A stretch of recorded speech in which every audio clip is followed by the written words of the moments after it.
Anche il terzo dei gravi problemi cagionati dalla mareggiata di ottobre al comune di Santa Margherita Ligure è stato risolto. 9, 14 e 17 agosto, 3 date per 3 soluzioni, nemmeno 10 giorni e Santa Margherita Ligure ritrova la sua normalità.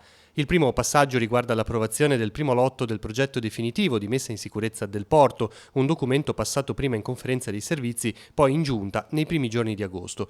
La vigilia di Ferragosto poi, l'apertura a doppio senso di marcia della provinciale 227 per Portofino, arrivata con alcuni mesi di ritardo ma che segna una svolta fondamentale per i trasporti, anche se a fine mese il semaforo tornerà temporaneamente per consentire i lavori di finitura della strada.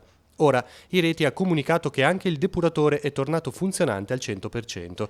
Dopo i lavori durante l'inverno, nei mesi di maggio e giugno 2019 sono stati eseguiti i test propedeutici per il riavvio dell'impianto di punta pedale.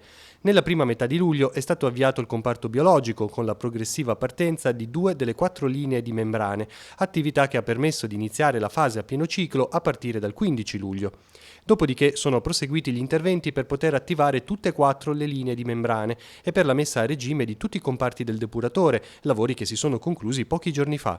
Un risultato che, per il sindaco, è stato ottenuto grazie al lavoro di squadra degli enti coinvolti, in primis comuni, regione e città metropolitana. V'è da dire che il depuratore ha sempre funzionato regolarmente in pretrattamento e questo ha consentito di non inquinare l'acqua del nostro mare, tant'è vero che anche nel 2019 Santa Margherita Ligure ha conquistato la bandiera blu.